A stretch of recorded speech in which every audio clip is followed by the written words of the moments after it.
Bonjour, peuple de Dieu, c'est le pasteur Jérémie, aussi connu sous le nom de pasteur Loïc.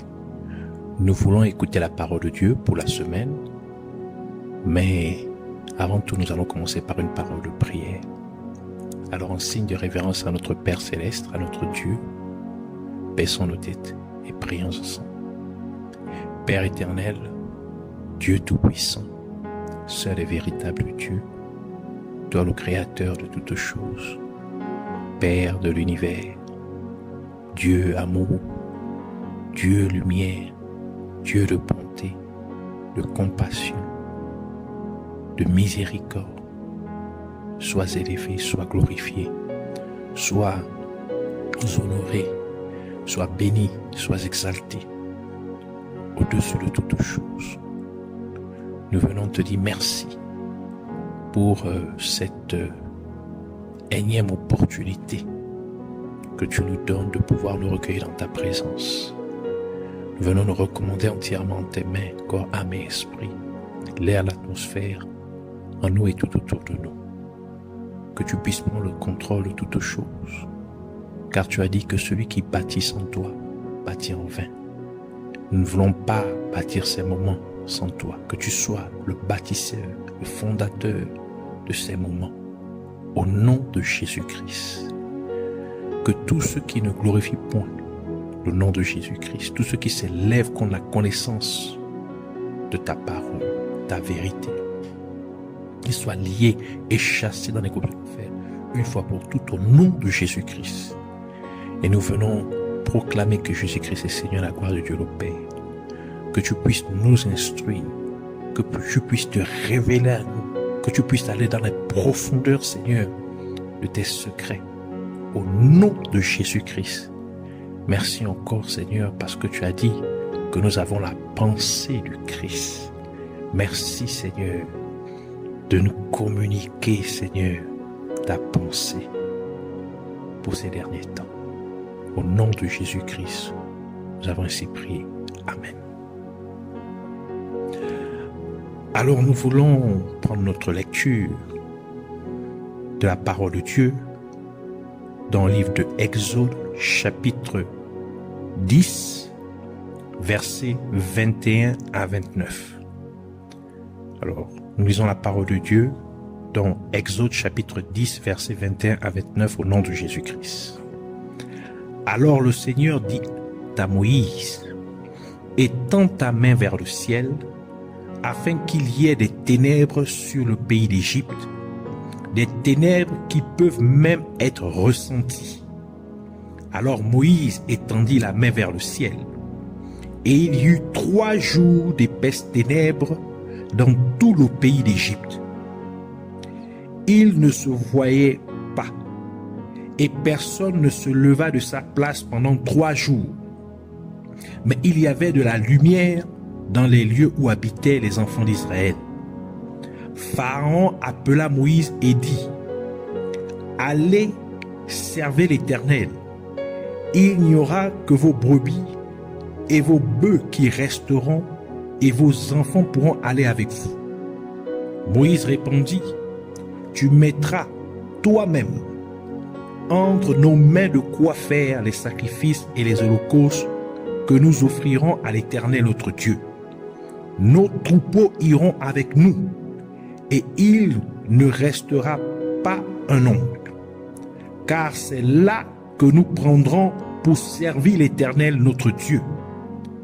Et jusqu'à ce que nous soyons arrivés, nous ne savons pas ce que nous choisirons pour offrir à l'Éternel. » Mais le Seigneur endurcit le cœur de Pharaon, et il ne voulut pas les laisser partir.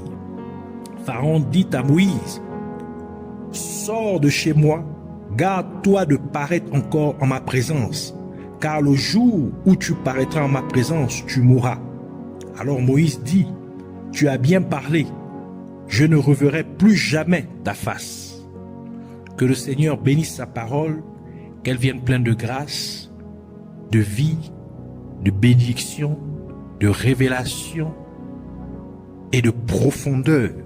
Au nom de Jésus-Christ. Amen. Alors aujourd'hui, nous continuons encore dans notre thème principal, laisse partir mon peuple. Et le Seigneur veut nous entretenir sous le sous-thème, neutraliser le dieu égyptien Ra. La 9e plaie étant une punition contre le peuple égyptien, a également été ciblée contre le dieu égyptien Ra, car Dieu Yahweh ne permit pas au soleil de donner sa lumière pendant 3 jours consécutifs. Ra, qui s'écrit R-A ou Ré, R-E, est le dieu du soleil dans l'Égypte ancienne. À la 5e dynastie, au 25e au 24e siècle avant Jésus-Christ, il est devenu un dieu majeur dans la religion égyptienne antique, identifié principalement avec le soleil du midi.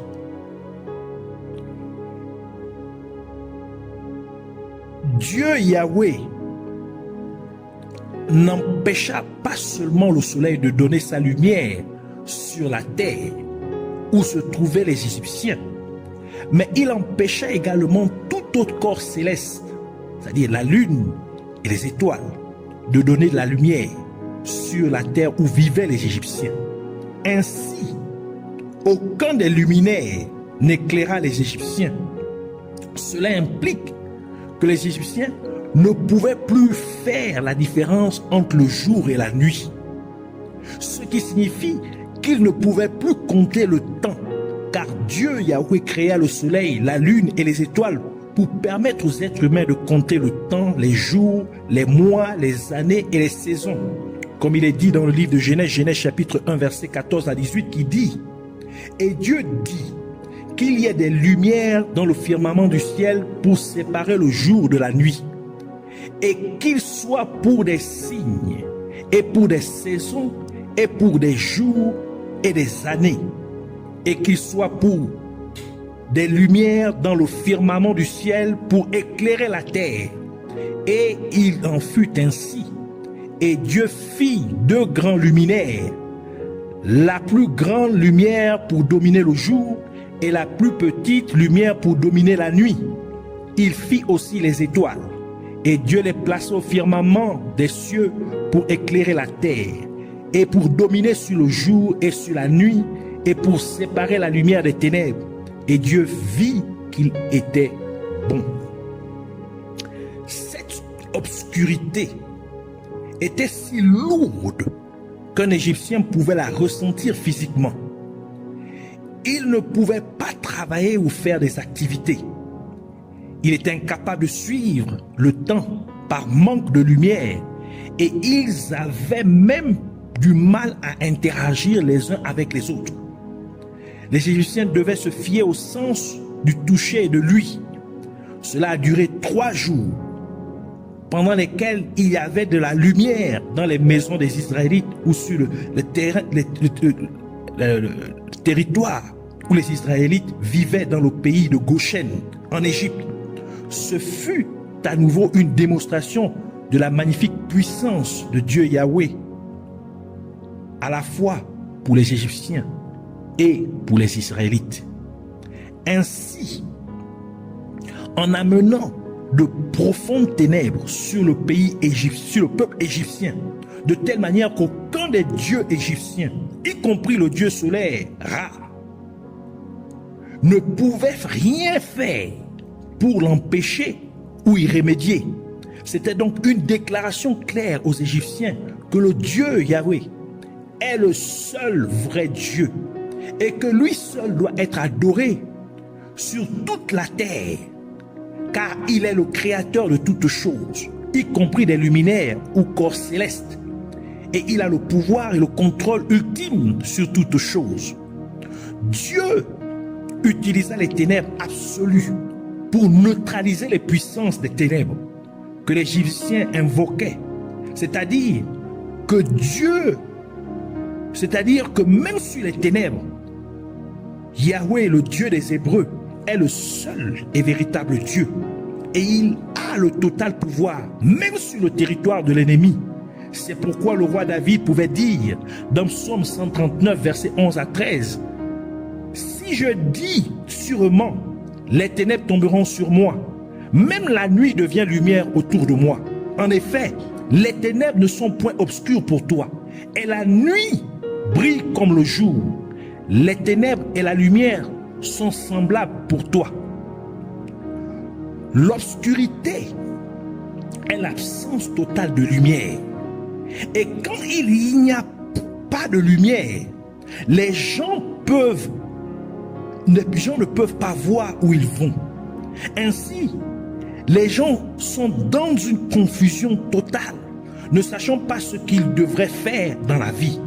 Par conséquent, en amenant de profondes ténèbres sur les Égyptiens, Dieu Yahweh montrait en réalité aux Égyptiens quel était leur véritable état, c'est-à-dire qu'ils marchaient effectivement dans les ténèbres, ne sachant pas où ils allaient dans la vie et ne sachant pas ce qu'ils faisaient, ce qu'ils devaient faire dans la vie. C'est pourquoi Jésus-Christ a pu dire dans Matthieu chapitre 6, versets 22 à 23, qui dit « L'œil est la lampe du corps.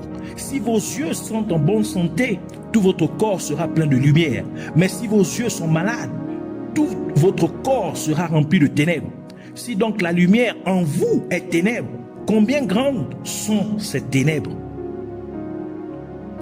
Par conséquent, le fait que les Égyptiens passèrent 3 jours complets dans l'obscurité totale décrit également ce qui arriva à Jonas lorsqu'il désobéit à Dieu et que Dieu lui fit passer 3 jours et 3 nuits dans le ventre d'un grand poisson. Jonas chapitre 1 verset 17 qui dit « Or l'Éternel avait préparé un grand poisson pour engloutir Jonas.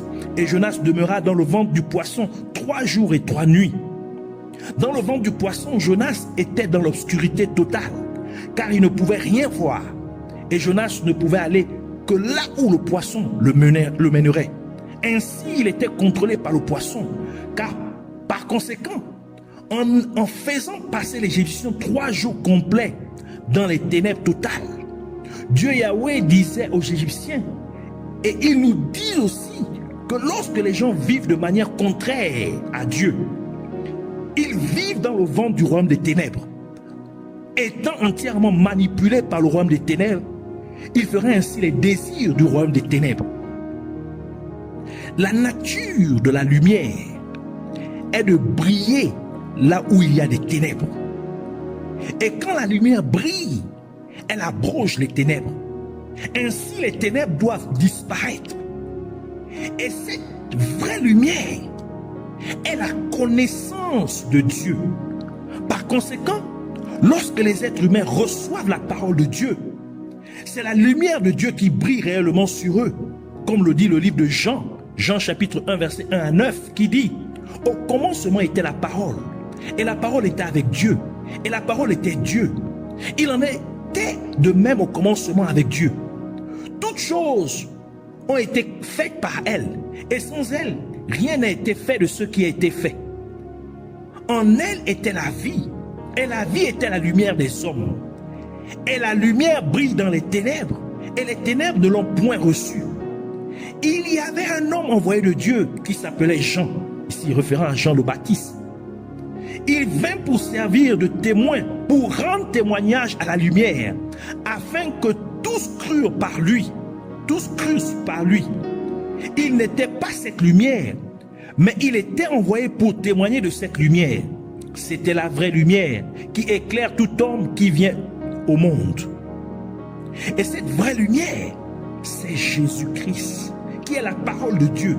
Et il est vraiment venu physiquement pour révéler Dieu le Père aux êtres humains, afin que les êtres humains ne soient plus dans les ténèbres, mais qu'ils passent des ténèbres à la merveilleuse lumière de Dieu, en croyant en Jésus-Christ, croyant ainsi en la parole de Dieu, comme il est mentionné dans Jean chapitre 1 verset 14 qui dit « Et la parole s'est faite chair et a habité parmi nous, et nous avons contemplé sa gloire, la gloire du Fils unique venu du Père, plein de grâce et de vérité. » C'est pourquoi la parole de Dieu ajoute dans Jean chapitre 3 verset 16 pour dire: car Dieu a tant aimé le monde qu'il a donné son Fils unique, afin que quiconque croit en lui ne périsse pas, mais ait la vie éternelle.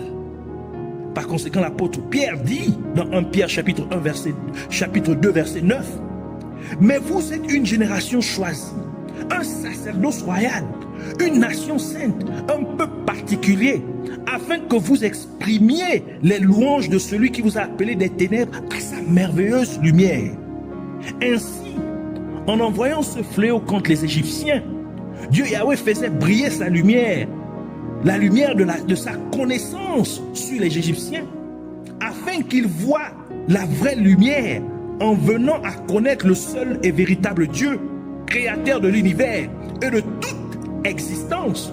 C'est pourquoi la parole de Dieu dit dans Matthieu chapitre 4 verset 16: le peuple qui était assis dans les ténèbres a vu une grande lumière, et à ceux qui étaient assis dans la région et l'ombre de la mort, la lumière s'est levée sur eux. Et ce fut l'accomplissement de la prophétie concernant le peuple des terres de Zabulon et de Nephtali, comme l'a déclaré le prophète Ésaïe dans Ésaïe chapitre 9 verset 1 à 2 qui dit: mais les ténèbres ne régneront pas toujours sur la terre, où il y a maintenant des angoisses. Si les temps passés ont couvert d'opprobre le pays de Zabulon et le pays de Nephtali, les temps à venir couvriront de gloire la contrée voisine de la mer, au-delà du Jourdain, le territoire des gentils. Le peuple qui marchait dans les ténèbres a vu une grande lumière. Ceux qui habitent dans le pays de l'ombre de la mort, sur eux, la lumière a brillé. Et Nephtali signifie la lutte ou lutter, tel que Rachel le mentionna à la naissance de Nephtali par sa servante Bila. Genèse chapitre 30 verset 7 à 8 qui dit: et Bila, la servante de Rachel, conçut de nouveau et enfanta un second fils à Jacob. Et Rachel dit: j'ai lutté divinement contre ma sœur et j'ai vaincu. Et elle l'appela du nom de Nephtali. Et Zabulon veut dire habiter ou demeurer, comme Léa le déclara à la naissance de son sixième fils Zabulon. Genèse chapitre 30 verset 19 à 20 qui dit: et Léa conçut de nouveau et enfanta Jacob le sixième fils. Et Léa dit: Dieu m'a doté d'une bonne dot. Maintenant, mon mari habitera avec moi, parce que je lui ai donné 6 fils. Et elle l'appela du nom de Zabulon. Ainsi, en mettant le tout ensemble, la prophétie d'Ésaïe chapitre 9, versets 1 à 2, veut dire que lorsqu'il s'agit des ténèbres, les gens doivent refuser d'habiter dans les ténèbres. Et ils doivent lutter jusqu'à ce qu'ils emportent sur les ténèbres et viennent donc à la lumière de Dieu. Ainsi la parole de Dieu dit dans Éphésiens chapitre 5 verset 11: et n'ayez aucune communion avec les œuvres infructueuses des ténèbres, mais plutôt réprimandez-les. Et c'est la mission que Jésus a confiée aux croyants afin qu'ils puissent délivrer le peuple des ténèbres et l'amener à la lumière de Dieu. Actes chapitre 26 verset 18 qui dit: pour ouvrir leurs yeux et les faire passer des ténèbres à la lumière et de la puissance de Satan à Dieu, afin qu'ils reçoivent le pardon des péchés et l'héritage parmi ceux qui sont sanctifiés par la foi qui est en moi. Ainsi, en vivant la parole de Dieu, les êtres humains ne seraient plus dans les ténèbres, ce qui signifie qu'ils ne seraient plus dans la confusion, mais qu'ils sauraient quoi faire dans n'importe quelle circonstance de leur vie. C'est pourquoi le roi David a dit dans Psaume 119 verset 105: ta parole est une lampe à mes pieds, est une lumière sur mon sentier. Et le fait que les êtres humains vivraient maintenant leur vie en accord avec la parole de Dieu, cela prouverait ainsi qu'ils ont vraiment la communion avec Dieu. Car lorsque les gens marchent dans l'obéissance à la parole de Dieu, ils marchent réellement dans la vraie lumière de Dieu. Car Dieu est lumière et il demeure dans la lumière comme il est écrit par l'apôtre Jean dans 1 Jean chapitre 1 verset 5 à 8 qui dit: c'est donc le message que nous avons entendu de lui et que nous vous déclarons que Dieu est lumière et qu'il n'y a point de ténèbres en lui. Si nous disons que nous sommes en communion avec lui et que nous marchons dans les ténèbres, nous mentons et ne faisons pas la vérité. Mais si nous marchons dans la lumière, comme il est dans la lumière, nous sommes en communion les uns avec les autres. Et le sang de Jésus-Christ, son Fils, nous purifie de tout péché. Donc pour dire que le sang de Jésus-Christ agit sur nous, il est actif lorsque nous marchons dans la lumière, lorsque nous marchons selon la parole de Dieu, lorsque nous marchons dans l'obéissance à la parole de Dieu. Ainsi le sang de Jésus-Christ nous sanctifie, il nous purifie, il nous justifie, il plaide pour nous, il parle pour nous contre les accusations du monde des ténèbres. Chaque fois que l'ennemi n'est plus en mesure de vous empêcher d'adorer Dieu, il sera prêt à vous laisser partir adorer. Mais il s'assurera qu'il garde le contrôle toujours sur vos biens, y compris vos finances, afin de manipuler votre adoration. Car il sait que si vous n'avez pas assez d'argent, vous n'adorerez pas Dieu correctement. Car votre cœur s'inquiéterait toujours de savoir quoi manger ou quoi boire, ce que vous devriez porter, ou auriez-vous un endroit sûr pour dormir. C'est pourquoi Jésus-Christ a dit dans Matthieu chapitre 6 versets 24 à 25: aucun homme ne peut servir deux maîtres, car il haïra l'un et aimera l'autre, ou il s'attachera à l'un et méprisera l'autre. Vous ne pouvez pas servir Dieu et Mammon. Mammon, c'est le démon de l'argent. Verset 25 qui dit: c'est pourquoi je vous dis, ne vous inquiétez pas pour votre vie de ce que vous mangerez, ni pour votre corps de quoi vous serez vêtus. La vie n'est-elle pas plus que la nourriture, et le corps plus que le vêtement? Ainsi, il est important que les croyants comprennent qu'ils doivent adorer et servir Dieu avec tout ce qu'ils possèdent. Et c'est pourquoi Moïse refusa de laisser leurs biens derrière eux. Et il indiqua clairement à Pharaon qu'il l'utiliserait pour offrir un sacrifice à Dieu. Par conséquent, en utilisant vos biens pour adorer et servir Dieu, vous empêchez le royaume des ténèbres de contrôler vos biens. De ce fait, la parole de Dieu dit dans Deutéronome chapitre 16 versets 16 à 17, c'est l'instruction que Dieu donna par Moïse 3 fois par an: tous les mâles comparaîtront devant l'Éternel ton Dieu, au lieu qu'il choisira, à la fête des pains sans levain, à la fête des semaines et à la fête des tabernacles. Et ils ne paraîtront pas les mains vides devant l'Éternel.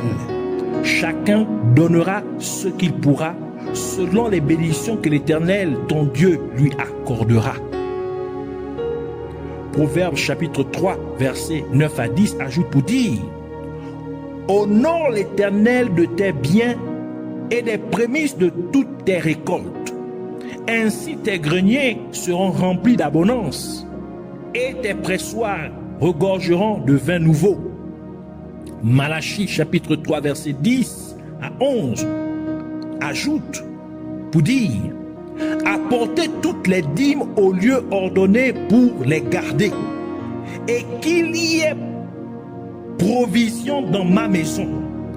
Et éprouvez-moi maintenant, par ceci dit l'Éternel des armées, si je ne vous ouvre pas les écluses du ciel et ne vous déverse pas une bénédiction qu'il n'aura pas assez de place pour le recevoir, pour la recevoir.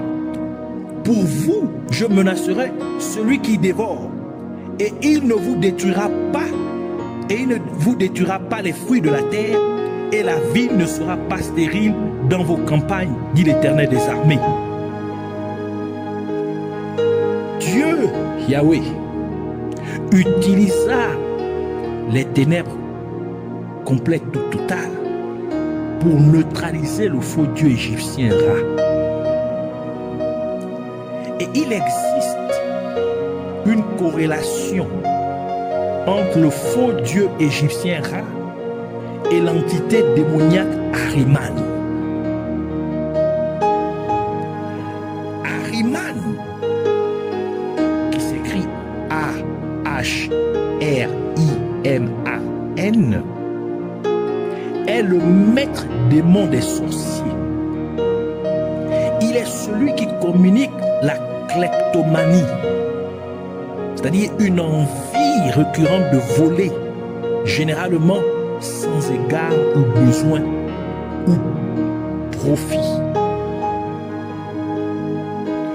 Il communique aussi le mensonge, la séduction, l'immoralité sexuelle et les soucis. Il s'habille de couleur rouge et noire.